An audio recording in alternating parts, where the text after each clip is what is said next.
Our build-up to the 2024 Championship Finals Torremolinos continues with Sweden's 2022 Junior World Champion turned World Cup medal farmer Tilda Mansson. But do also check out the last episode, number 97, with USA's young gun John Reed, as he heads also to the finals with an under-23 medal in his sights. If you head over to triathlonlive.tv, you can pick up a pay-per-view pass for all 4 days of racing from Spain for just $7. We've managed to get hold of a handful of those passes for the first 5 people to email us at podcast@triathlon.org with your name and who you would like to hear featured on the podcast over the closing months of this season. But for now, enjoy today's episode.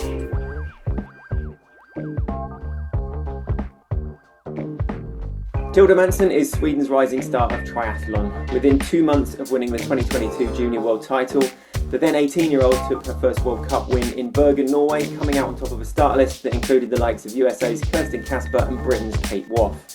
Since then, World Cup golds in such far-flung places as Tizi and Wollongong, podiums in Chengdu, Samarkand and Tangier, and 23rd in the Paris 2024 Olympic Games, all prove that Mansson is establishing herself as a serious triathlon force and heads to her second championship finals at the elite level in Torremolinos. So, hang on, it's not your second, it's your third, isn't it? My third final. Championship finals, yeah. Yeah, it's my third now. Okay. Her third championship finals in Torremolinos. So yes, Tilda, welcome. How are you? Where are you? Yeah, thank you so much. Yeah, I'm good. I'm currently in Torremolinos, just a bit above Malaga. So yeah, getting ready here. I've been here for 2 weeks and I have another week left and then I'm going down to Torremolinos. Yeah.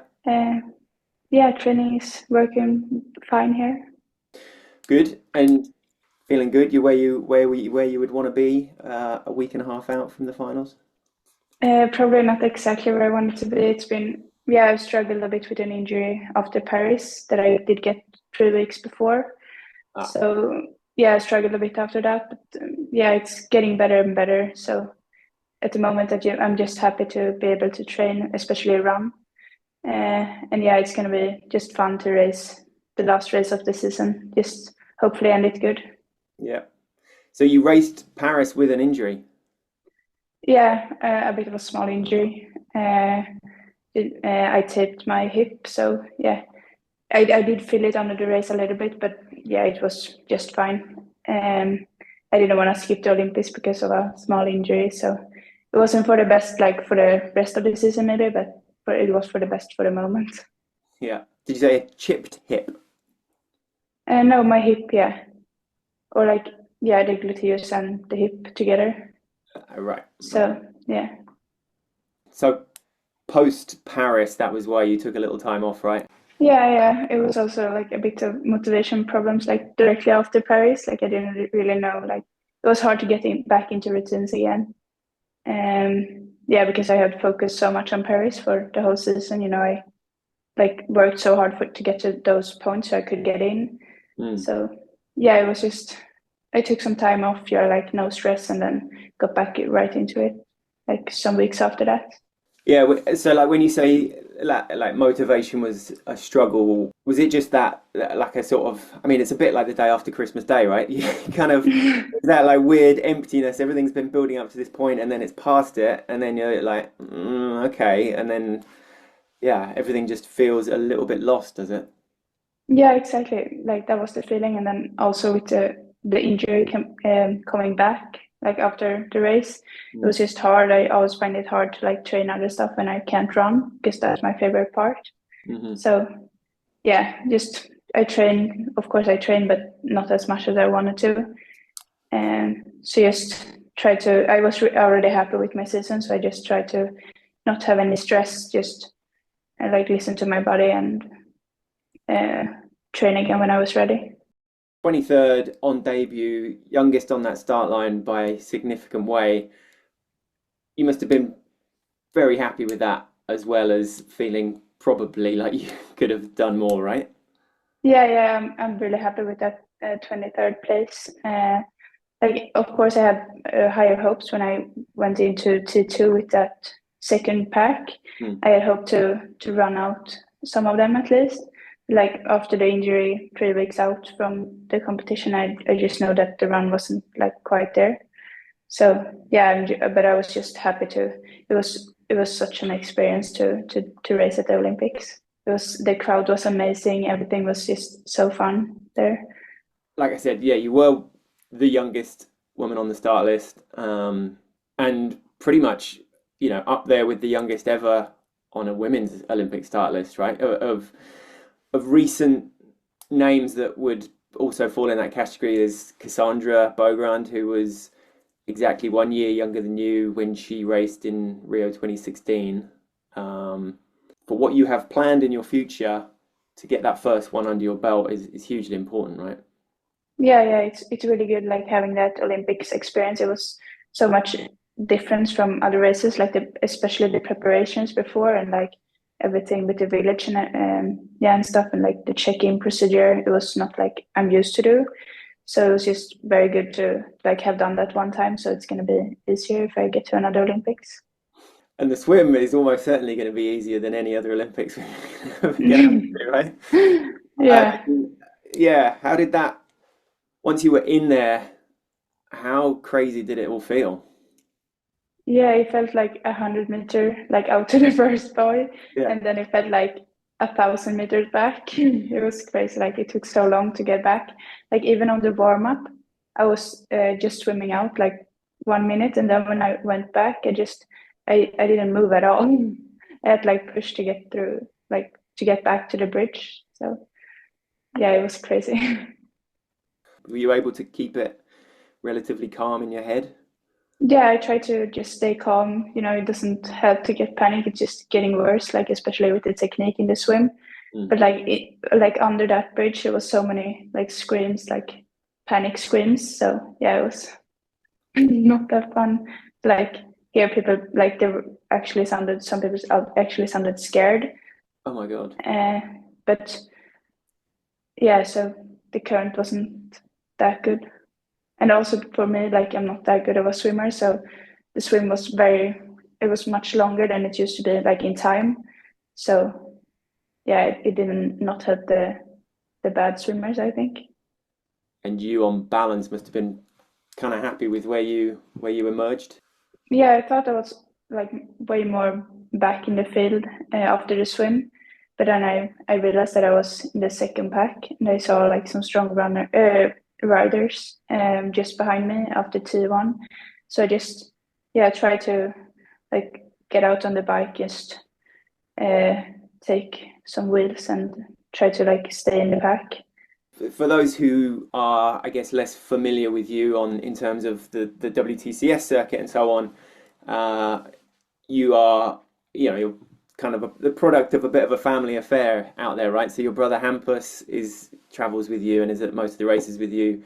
We see your mum there relatively often as well, right? Presumably Hampus was there screaming at you as you came out of the swim on the bridge there, was he? Yeah, I'm not sure it was very much people there, but I think it would just, yeah, take this because I know Taylor Nibb was right behind me, so he was probably screaming like, yeah, take her wheel because everyone knows she's such a strong rider. So yeah, I just saw her came through, so took her wheel as fast as I could, but he was just yeah screaming like good swim, just focus on the bike, no crashes. And I was also in the back of the pack, like all the way, and that's not good for the legs. So I just, yeah, I tried to like stay out of trouble, but it was hard because there was some crashes in that group as well. Yeah. But yeah, they pushed so hard at the front, so I just, yeah, I did my best to like stay.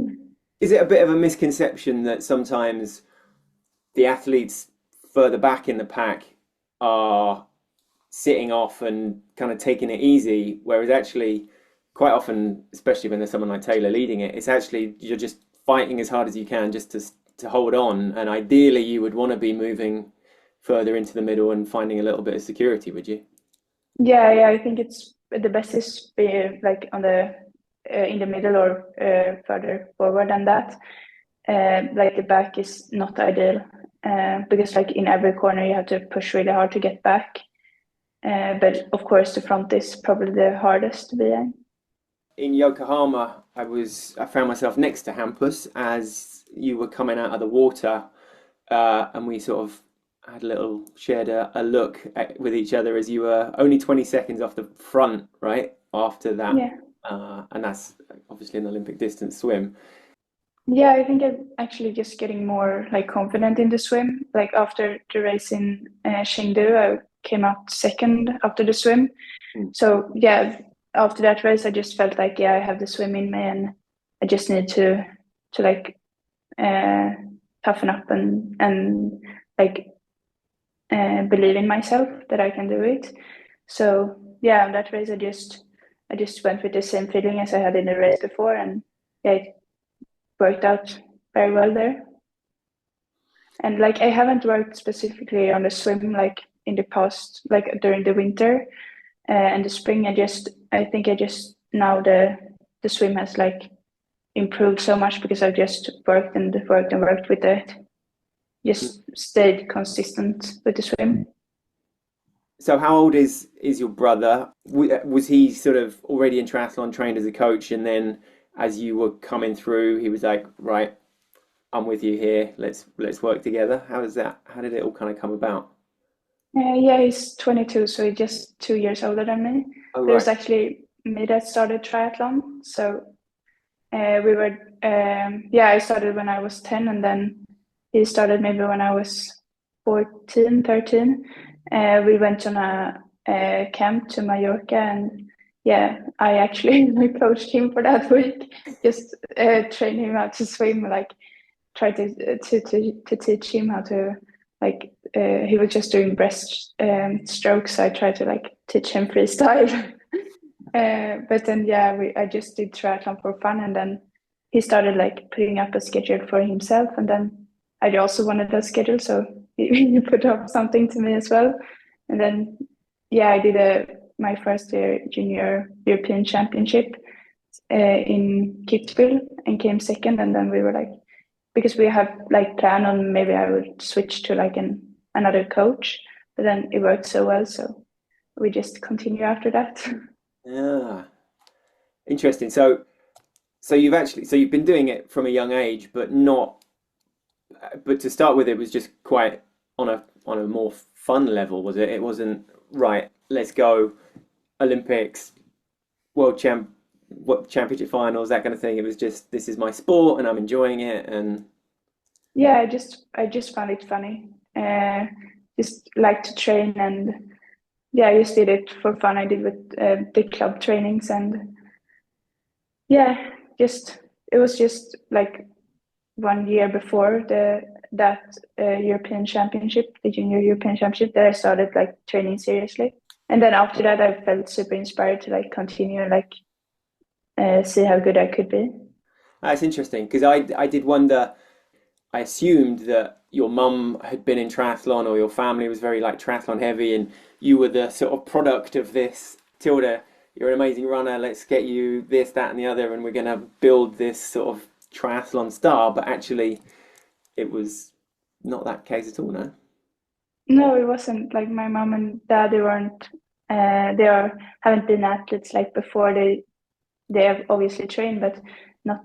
They did not try triathlon before I did, and they haven't done triathlon. They don't swim. They just run and bike. But yeah, their mom and dad have always been supporting me so much. Like yeah, even now after I finished graduated high school, they was like, yeah, you can if you want to. We would help you to like try triathlon for as long as you want, like to have an elite career in that. So yeah, they are very helpful. I still live with them, and yeah, I'm super grateful for everything they've done for me in the past and like now as well. Do you just absolutely love what you're doing? Stick you on a long training run or ride, and that is literally your idea of heaven?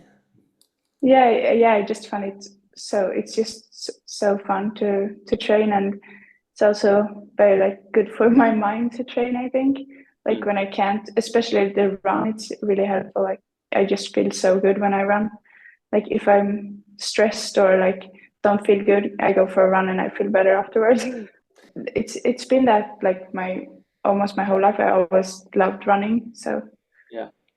it's just so easy and fun. I don't know. Have you always been quite tall for your age? Were you doing very well in like running races at school and so on, or? No, I wasn't that good in running before, but I have always been tall. I guess from my parents, they're also tall, and my brother as well. Yeah. So, but I was not good at running until like, yeah, 2020, like during COVID. Oh yeah. Yeah, I got better. Just, yeah, also there, just stay consistent and yeah, and then I just got better and better. Just doing it a lot. Yeah, and I think I like fell in love with it even more. And I think that is a like a big thing to do. Like you need to really like or like love running to be able to do it on a good and high level. And you and your brother obviously work well together as well. Do you like, was he also living with you during COVID, and was that a period where the athlete coach relationship started to develop? Yeah, it did. It was just there when my running got better. That's when he took over as a coach. Like before, I didn't have any. Just did whatever I wanted. So yeah, our relationship is it's working really good. Like we try to have a separate relationship where we have brother and sister, and another one coach and athlete, or what you want to call it. So yeah, it's working. Yeah, at the moment, good. Like of course, we are like normal siblings as well. Like sometimes we can of course like have arguments, but yeah, nothing like that big. Just normal. The first, I guess, that we really saw of you was in Quatera at the Junior Worlds 21. Yeah, Yeah. 21. Finished second behind Jules Behrens. Year later, Montreal took the title. Duathlon, wasn't it? There'd been like pouring rain the day before. Yeah. Um, Yeah, it was so amazing to take that title in Montreal. Like you said, the year before I took silver in both the European Championships and the World Championships for juniors. So yeah, it just felt good to like take the gold there. And yeah, I wasn't that happy about it being a duathlon because yeah, I went there to do a triathlon, but yeah, it was fine. And yeah, it was a big step, like for me personally, to be able to take that goal there. yeah, and followed by another big step, which was that first World Cup in Pontevedra, uh, Yeah, which was like a month later, right? Came pretty soon. yeah, And that was Olympic distance. That what was that your actually your first Olympic distance race ever, or? yeah. That was my first ever Olympic distance. I'm like, yeah, I finished in the 40s or something, I think. Yeah, Was not happy after the race. Hampus was actually not there with me, and I called him and I said, I don't want to do an Olympic distance ever again. really? Yeah, it felt so long, but like in Pontevedra is also a bit hilly, the run there. So I had cramps for 10K. I was not happy. They were very fun. So Yeah, uh, yeah, but that changed like a week later when I signed up for the next race. yeah, yeah. So what you literally only got on the Bergen start list, or that hadn't necessarily been on the plan, or so Bergen was the next Uh, World Cup. yeah, we saw that it was in Norway. It's just 45 minutes with plane from Stockholm to Bergen. So it was like, yeah, let's go. Me and Dad went there just for like, yeah, we didn't actually know what we were doing. We were like, yeah, everyone in my family like thought, yeah, if she finishes in the 40s again, that's really good. It's like when I went out with the front pack there, I was like, oh my God, I can get a top 20 here. And then it just like started catching up uh, one by one. And yeah, and then I was in the front for the second lap, and I was just, yeah, it was crazy. And the crowd there was so, that was like close to the Olympics crowd there. It was crazy. And it's also, I'm Swedish, so it's very close to Norway. So it was, and I was like realizing like everyone is cheering on you right now because I was in the front. That was just a crazy feeling. And just taking the tape there, it was yeah, it was unbelievable. I did not think that was gonna happen. It was an incredible race to watch for sure. Was the women's race before the men's or after? Do you remember? The women's race was before. Yeah. They were, yeah. Crowd was obviously getting fired up, and it was there. They had Christian and Gustav racing that day, and then seeing a Swedish neighbour coming out. I mean, so out of T2, you were pretty much dead last with a Norwegian, with Solveig Lovseth, right? It was, Yeah. I saw it side by side, um, and you just kind of went picking people off. I guess if you're, I don't know how many were in that pack, like nearly 20 maybe. Yeah, I think it was 25 maybe. Okay, yeah. Yeah. So a lot, I mean, a lot of people to pick through. But I guess if you're feeling good and you're just hoovering people up, then that just adds fuel to your fire, right? Yeah, yeah, I just tried to get out in my own pace, and I just felt like, oh my God, everyone is running so fast. Not as good as they are. So I just like try to stay in my own pace, and then I like catched a few of them, and then I saw the like after half of the first lap, I was just about 5 seconds away from the front pack, and I was like, yeah, how good if I can catch them.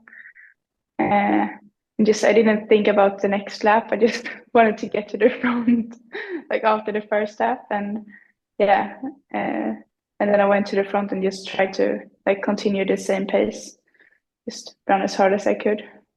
Yeah, I would. Anyone who's not seen it, tune in on Triathlon Live or the highlights on YouTube because the finish as well is quite something. You put in a good couple of meters over Jolien Vermeulen. She caught you back up. The the sort of manner of your comeback and taking the tape showed a serious mental toughness for someone who was in only their second World Cup. Does that talk to your personality a bit, like the way that you just fought back at the end there? Yeah, I guess so. I just really wanted to win. Like I think I like did think about the race like, oh my God, I'm gonna win like before the U-turn and then back like right left onto the blue carpet. So I think yeah, I wasn't even prepared that she was gonna run back at me there.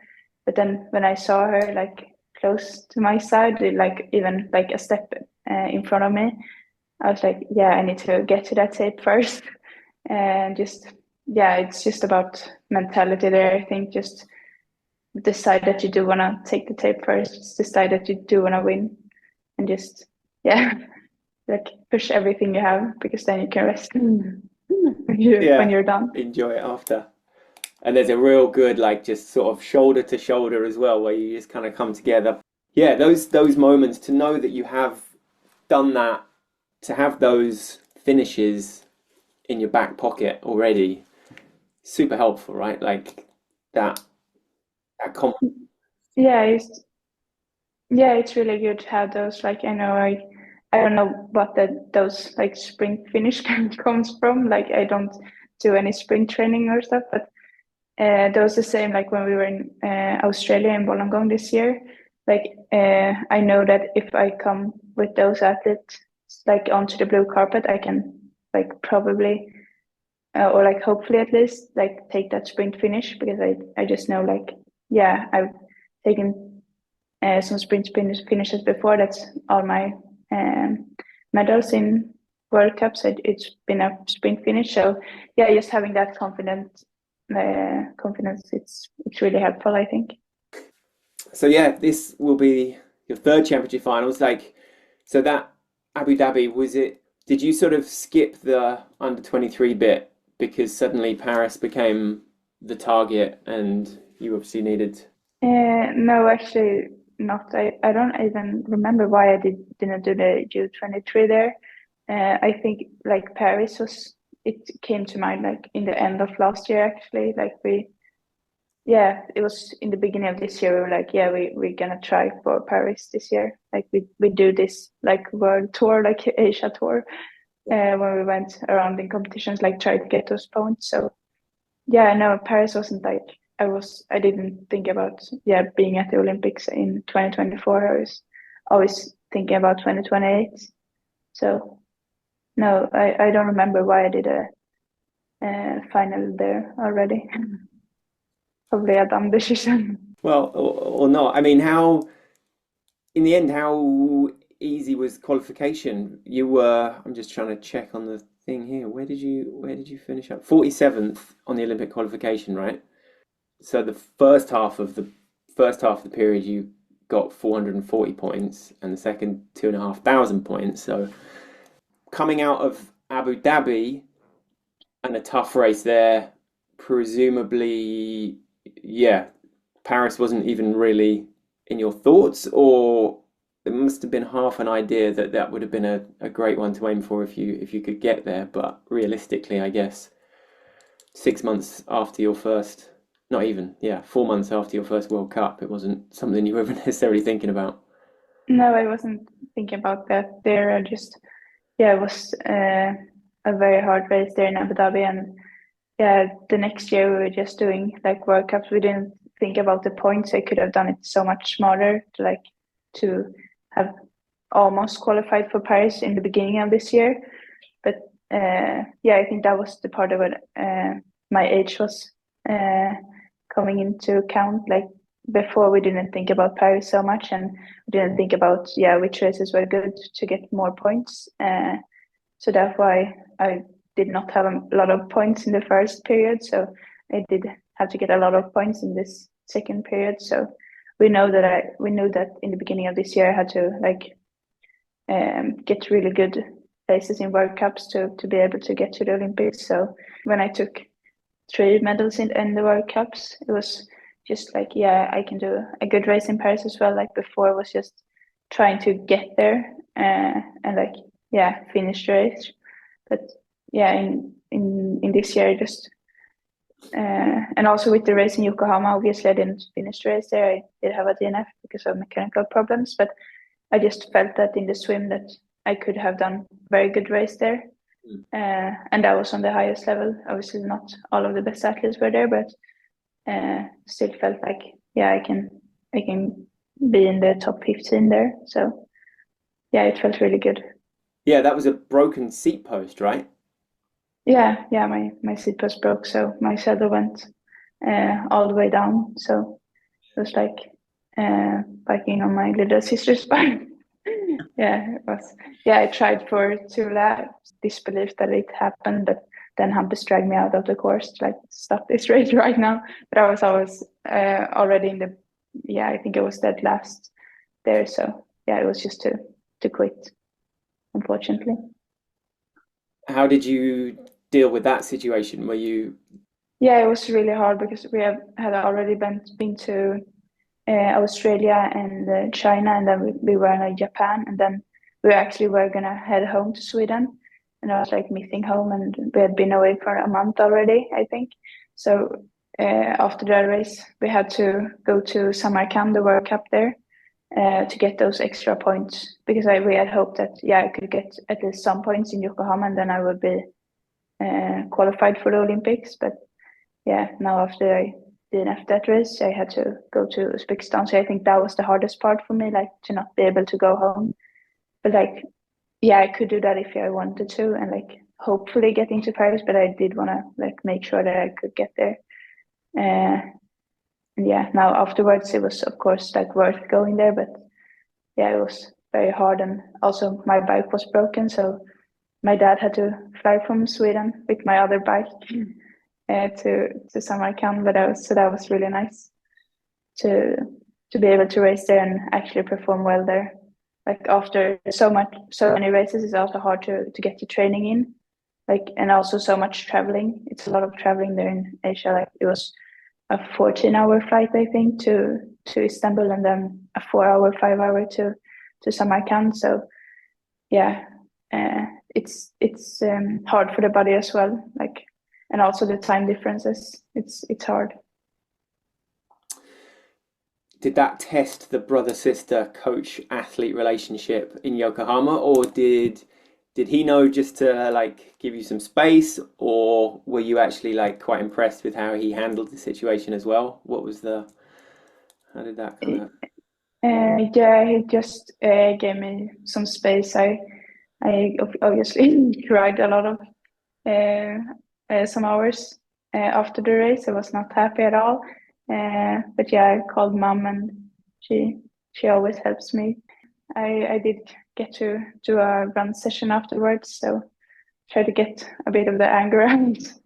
Is that something that for next season, it will be your first season that you can build around exactly what you want to do, right? There's no Olympics and there's no like first World Cup or first WTCS. They're all chalked off. So now you can build into the LA, the Olympic cycle that you want to create. Yeah, that's my plan at least. Like to try. I really like enjoy the Swedish summer. It's really nice to be at home then. But of course the races are in the summer. But yeah, I try to like you don't have. I probably don't have to, or I don't have to go to Asia and do like a month of just competing. It's a bit of much stress on the body. So just try to like race those races that I really want to race and like make a good plan in early in the season and like try to get that. Yeah, just be home, not have any stress about qualification, and just before a day, hopefully be as good that I can qualify like much earlier than I did this time. You were, on top of everything else, you were really feeling that way, you like that, just needing those final couple of results and making sure that, I guess that deadline of that end of May deadline just was hanging in front of you and everyone else for so long. Yeah, exactly. It was until after Uzbekistan. After that race, I did it because I finished third there. So I was like, yeah, now I am qualified. But then you also have to be qualified from the Swedish Olympic Committee. So of course that was still there, but I think I did qualify. They qualified me after 2 weeks at home, so it was just fine there. But yeah, it was not until that race that I did like feel confident that I'm gonna be in Paris. And for Torremolinos, the pressure's kind of off, right? There's obviously a lot of athletes that will be racing with a lot of pressure on. Yeah, And it's down to you to show yourself really what you can do. yeah, I'm just trying to get in like calm and relax, not push any put any pressure on myself. Just yeah, I do wanna finish this season with a good race, of course. But yeah, I'm gonna first focus on the swim, of course, like try to really get one of those good swims again, hopefully, and yeah, stay in a good pack and run as good as I can.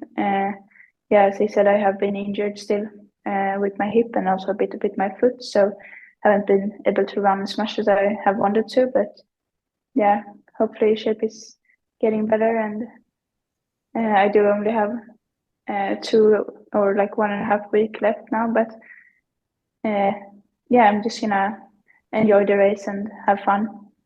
And you're expecting any surprises in the race to become world champion? Can Lisa do it? Can Beth overcome Cassandra? Will Cassandra see this one home? What are you thinking? Oh, I'm not sure. I don't like predicting races, but yeah, definitely those three are three really strong athletes. So yeah, they're gonna be a great show, I think. I somehow thought that was going to be your answer. No. Excellent. All right. Well, it's been great to talk. Thanks ever so much. Really interesting and great to, yeah, get to know the Tilda Mansson a bit better ahead of what is going to be a very exciting, well, championship finals and then 4 years ahead. So yeah, really appreciate it. Thanks a lot and best of luck out there. Yeah, thank you so much for having me.